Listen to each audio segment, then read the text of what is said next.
नमस्कार दोस्तों, आज मैं फिर आपके साथ एक नया वीडियो ले आया हूँ और आज का जो टॉपिक है वो है क्या आप एक सफल ज्योतिषी बन सकते हैं? Can you become a successful astrologer? क्या ज्योतिष बनने के कौन से ऐसे कॉम्बिनेशंस होते हैं, कंजंक्शंस होते हैं, कौन से ऐसे प्लानिटरी जुड़ाव होते हैं जो आपको एक ज्योतिषी बना सकता है? क्या आप सिर्फ एक हॉबी के तरह से एस्ट्रोलॉजी को देखेंगे? क्या आपको उस तरफ जाना चाहिए आपके फुल टाइम प्रोफेशन को छोड़ के, या फिर एक एक सिर्फ टेम्पररी आपको एक इंटरेस्ट जगह है एस्ट्रोलॉजी की तरफ? तो ये सारी चीज़ों को आज हम आपके साथ डिस्कस करेंगे। चलिए बिना ज़्यादा आपका समय लेते हुए शुरू करते हैं। तो सबसे पहले जैसे कि मैंने कहा कि प्रोफेशन, मैंने इसके बारे में पहले भी वीडियो बना चुका हूँ कि प्रोफेशन या करियर का जो नेचुरल कारक है वो जो है वो भृगु नंदी नाड़ी के हिसाब से हम कहते हैं शनि। शनि जो है वो आपका नेचुरल कारकत्व है कि आप कब जॉब शुरू करेंगे, कब आपकी जॉब छूटेगी, किस तरह के जो आपके जॉब के बीच सराउंडिंग सर्कमस्टांसेस किस तरह के होंगे, क्या आप कैश में डील करेंगे, लिक्विड में डील करेंगे, क्या लिक्विड में डील करना चाहिए, ये सारी चीज़ें जो हैं ये आपको शनि दिखा सकता है। ज़रूरी नहीं है कि ये आपको ये बताए कि आप क्या एग्जैक्ट जॉब करते हैं, क्योंकि उसके लिए हम जैसे वैदिक का भी थोड़ा सा इस्तेमाल करते हैं। तो वैदिक में कहते हैं कि भाई जो केंद्र त्रिकोण में जो स्ट्रांग प्लैनेट है उसका इन्फ्लुएंस आपके जीवन में बहुत ज़्यादा होता है। स्पेसिफिकली केंद्र जो है उसका जो कॉम्बिनेशन जो है उसके इफेक्ट आपकी ज़िंदगी में बहुत ज़्यादा होता है, और उसको लेके आप कहीं ना कहीं एक रुझान आपके उस तरफ होता है और उसको भी प्रोफेशन की तरह ले सकते हैं। और 10th हाउस को भी हम कहीं भूल नहीं सकते, वो शनि का नेचुरल घर है। और 10th हाउस जो है वो आपका पब्लिक इमेज है, आपका करियर है, आपका इंक्लिनेशन है। आप 10th हाउस को या फिर दशम भाव को भी आप ज़रूर ले सकते हैं। ये दोनों चीज़ें जो हैं, जैसे शनि है, 10th हाउस है, और केंद्र त्रिकोण में जो स्ट्रांग प्लैनेट है उसको देख के हम ये बता सकते हैं कि आपका रुझान किस तरफ हो सकता है करियर में।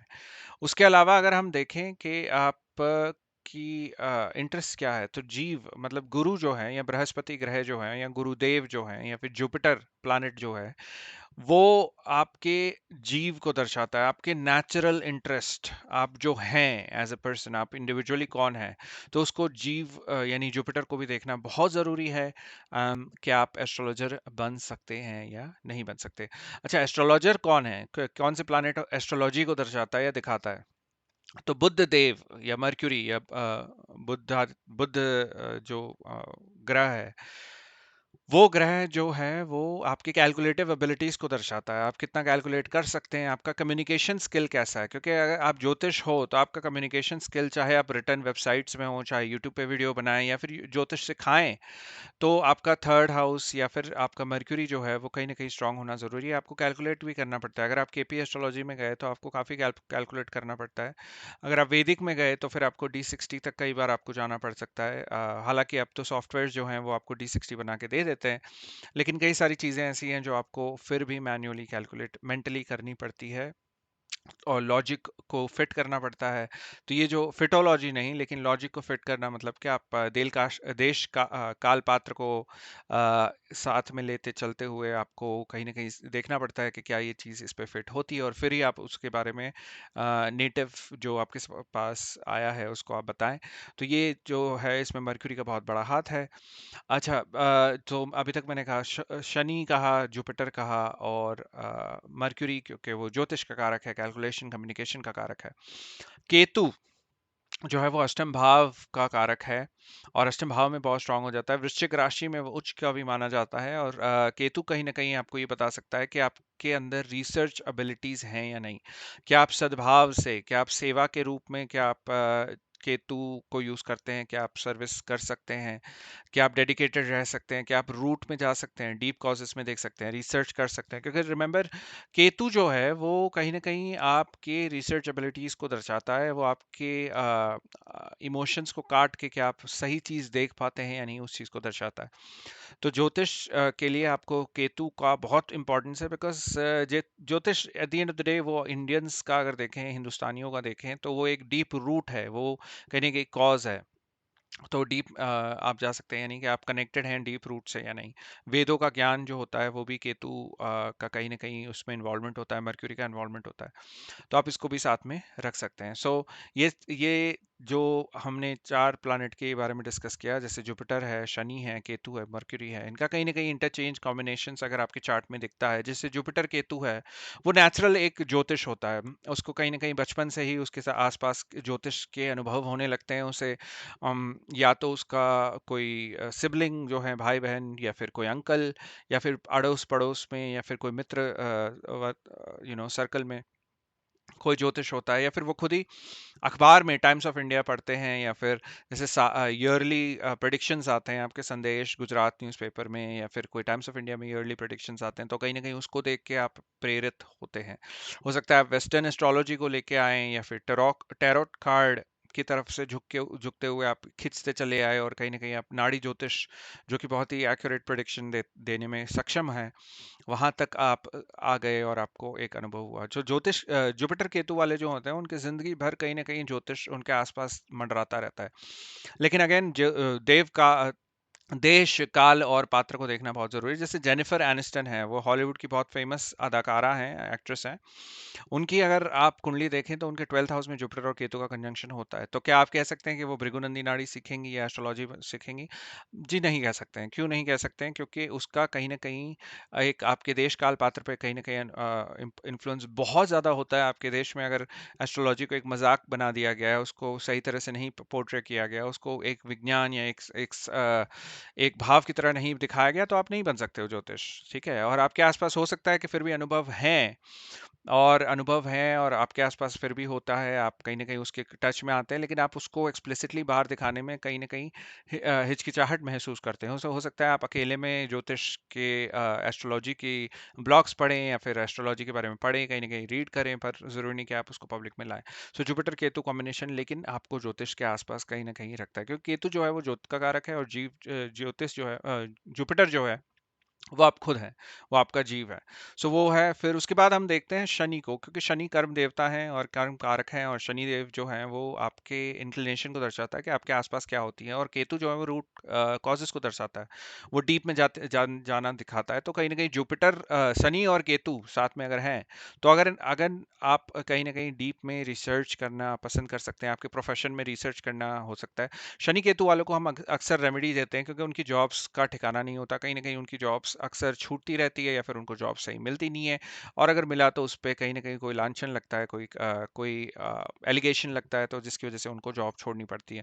तो ऐसे लोगों को हम अक्सर कहते हैं कि आप कंसल्टेंसी करिए। अगर आप कंसल्टेंसी करोगे शनि केतु वाले, तो आपको कहीं ना कहीं सक्सेस मिलने के चांसेस बहुत ज़्यादा हो जाते हैं। तो ऐसे संदर्भ में हम ये कहते हैं कि भाई केतु क्योंकि एस्ट्रोलॉजी है, शनि जो है वो कर्म है, तो आपका एक कार्मिक डेट बन जाता है। आप कहीं ना कहीं आपको ज्योतिष करना चाहिए, चाहे आप उसको प्रोफेशन की तरह करें, या आपको फ्री गाइडेंस की तरह करें, या फिर जॉब छोड़ने के बाद आप शाम को तो 2 3 4 5 घंटे बैठ गए और फिर आपने बनाया, या फिर आपने यूट्यूब पे वीडियो ही बना लिया। अब जब यूट्यूब पे वीडियो की बात आती है, तो थर्ड हाउस को कैसे बोल सकते हैं, या मर्क्यूरी को कैसे बोल सकते हैं?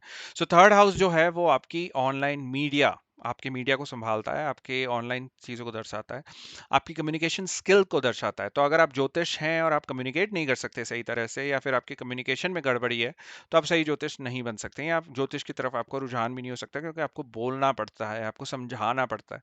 तो 9th हाउस समझाने पे आता है, थर्ड हाउस जो है वो आपकी कम्युनिकेशन स्किल है। सो थर्ड 9th का कॉम्बिनेशन कहीं ना कहीं स्ट्रांग होना चाहिए आपके चार्ट में।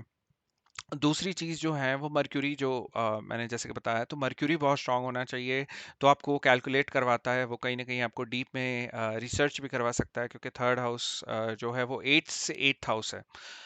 भावत भावम नियम के हिसाब से थर्ड हाउस का नो जो थर्ड हाउस जो है वो अष्टम से अष्टम स्थान पे है, और अष्टम से अष्टम मतलब रिसर्च का भी रिसर्च, मतलब मर्क्यूरी भी आपको स्ट्रांग रिसर्चर बना सकता है। थर्ड हाउस में आप रिसर्च के बारे में कम्युनिकेट कर सकते हैं। अगर आपका मर्क्यूरी जो है वो 10th हाउस में है, या फिर मर्क्यूरी जो है वो थर्ड हाउस में, तो आपकी जॉब में या फिर आपके प्रोफेशनल इन्वॉल्वमेंट में कई त्रिकोण में अगर बुध बैठा हुआ है, तो आपकी आपका रुझान जो है वो कम्युनिकेट करने की तरफ बढ़ता है। तो कहीं ना कहीं आपकी प्रोफेशन में कम्युनिकेशन का इन्वॉल्वमेंट हो सकता है। और ऑनलाइन को अगर इन्वॉल्व कर लें, जैसे थर्ड हाउस है और उसमें मर्क्यूरी अगर बैठ गया या फिर जुपिटर बैठ गया और केतु बैठ गया, तो आप कहीं ना कहीं ऑनलाइन भी कम्युनिकेट कर सकते हैं। केतु, अच्छा, केतु थर्ड हाउस में इतना अच्छा कम्युनिकेटर नहीं बनाता, वो कहीं ना कहीं आपको कंफ्यूज करता है। आप जो बोलना चाहते हैं वो बोल नहीं पाते हैं, कुछ और ही निकलता है आपके दिमाग से। आपके दिमाग में जो है वो आपकी जुबान पे नहीं आता है, या आपकी जुबान पे जो आता है वो इंस्टेंटेनियस आ जाता है, एकदम स्पॉन्टेनियस आ जाता है, और आपने सोचा कि अरे ये तो मैं बोलना ही नहीं चाह रहा था या चाह रही थी, और मेरे मुंह से निकल गया। सो वो केतु थर्ड हाउस में दिखाता है। तो राहु थर्ड हाउस इनफैक्ट आपको कम्युनिकेशन में काफ़ी कांटेक्ट अच्छा बना सकता है। थर्ड हाउस मर्क्यूरी भी बहुत अच्छा है। अच्छा, मंगल जो है वो थर्ड हाउस में अच्छा है, क्योंकि वो आपको कॉन्फिडेंस देता है, वो आपको ईगो देता है, वो आपको स्ट्रेंथ देता है, लेकिन आप ज्योतिष को उसके साथ नहीं जोड़ सकते। लेकिन थर्ड हाउस में अगर आप ज्योतिष को देखें तो अच्छा कम्युनिकेटिव प्लानिट, या फिर थर्ड हाउस हानिकारक ना हो, तो कहीं ना कहीं आपको ज्योतिष बना सकता है ना। अगर अब बात आते हैं, क्या आप ज्योतिष को लेके फेमस हो सकते हैं या इनकम अर्न कर सकते हैं? क्या आप छोड़ सकते हैं आपकी 9 to 5 जॉब जो है, या फिर आपकी जो डेली रूटीन वाली जॉब है वो छोड़ के, क्या आप फुल टाइम ज्योतिष बन सकते हैं या नहीं बन सकते? तो कुछ चीजें देखते हैं इसमें। तो जुपिटर बुध या फिर जुपिटर केतु का कॉम्बिनेशन बहुत जरूरी है, क्योंकि इस ऐसे कॉम्बिने आपके नेटल चार्ट में, आपके ओरिजिनल चार्ट में, क्यों? क्योंकि ये आपको नेचुरली ज्योतिष की तरफ इंक्लिनेशन देता है। तो आप कहीं ना कहीं ये नहीं फील करते हो कि अरे मैंने ये क्या कर दिया, वो जॉब छोड़ दी, ये जॉब छोड़ दी। तो आपका एक नेचुरली आपको काम की तरह लगता ही नहीं है, आपको एक हॉबी की तरह लगता है, कि जहाँ आप घंटों घंटों बिता देते हैं रिसर्च करते हुए, दूसरों की कुंडली को देखते हुए, बातें देखते हुए, वीडियोस देखते हुए, किताबें पढ़ते हुए ज्योतिष के बारे में, और आप खुद डीप डाइव कर सकते हैं। सो ये जुपिटर केतु, जुपिटर मर्क्यूरी का कॉम्बिनेशन कहीं ना कहीं आपको ये दे सकता है। दूसरा जो है वो है जो आपका फेम। तो जुपिटर सन जो है वो आपको फेमस करता है। मर्क्यूरी सन, मर्क्यूरी केतु, सन केतु, इन भृगुनंदी नाड़ी सूर्य केतु जो है वो ध्वजा कीर्ति योग दिखाता है। तो मतलब कि वो आपको, क्योंकि केतु जो है वो ध्वजा है और कीर्ति जो है वो सूर्य से देखते हैं। आपको काफी फेमस देश बना सकता है सूर्य केतु।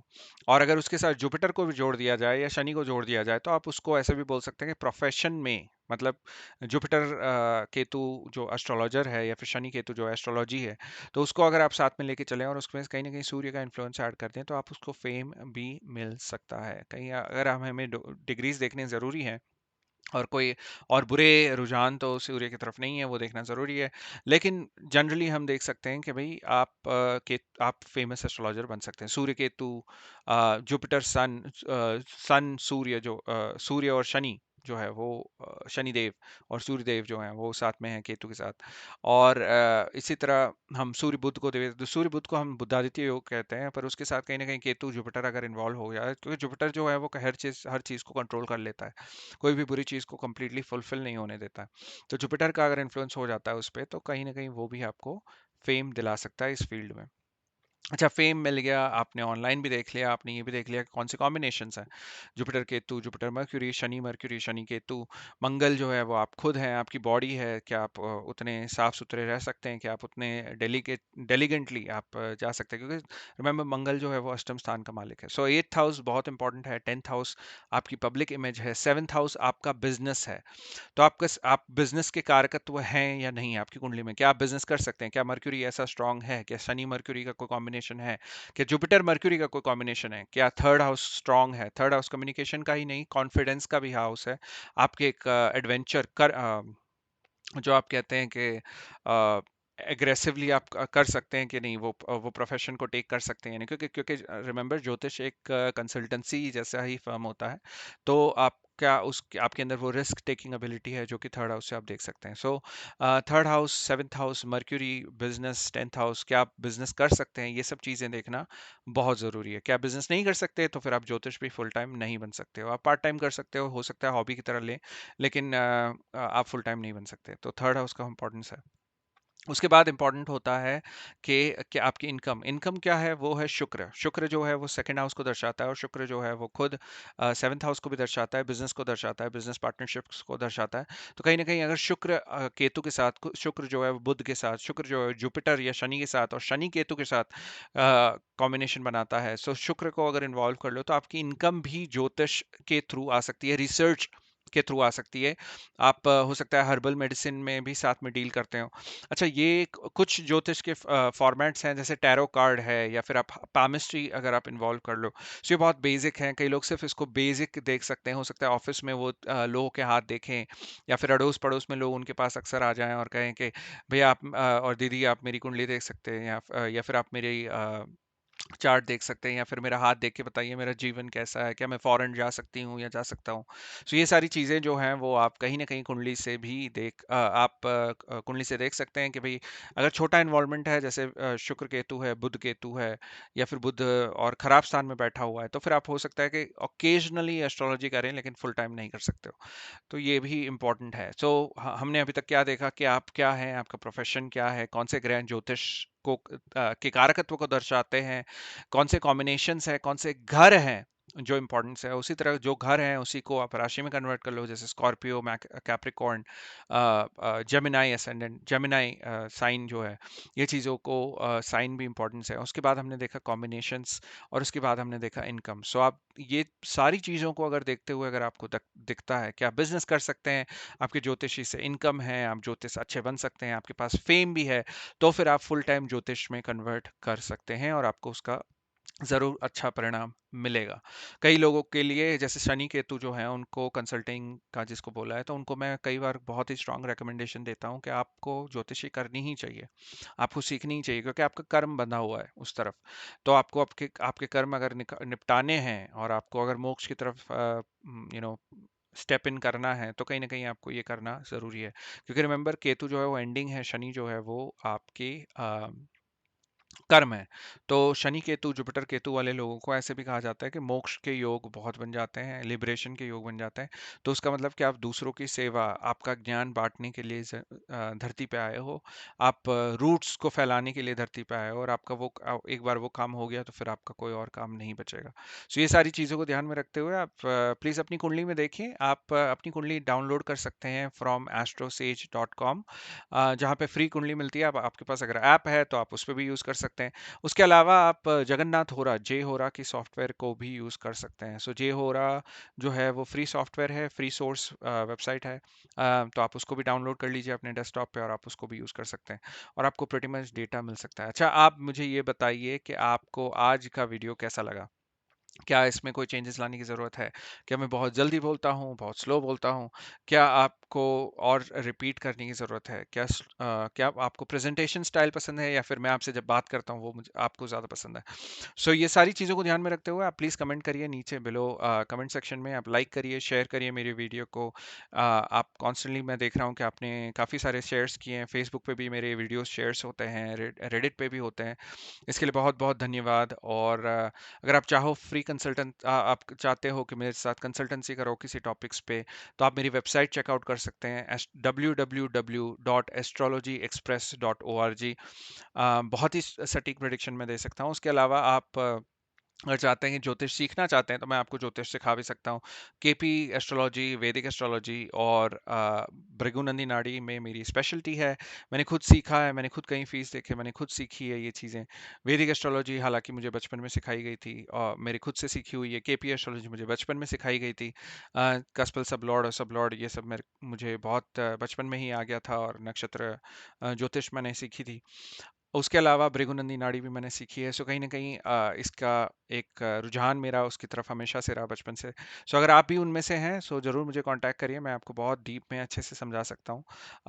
और नई चीज़ें भी बता सकता हूँ जो कि क्लासिक्स में हैं लेकिन उसको एक्सप्लोर नहीं करी गई हैं। सो ठीक है, आप मुझे कॉन्टैक्ट करिए, और फ़िलहाल के लिए that's it for today, and चाओ।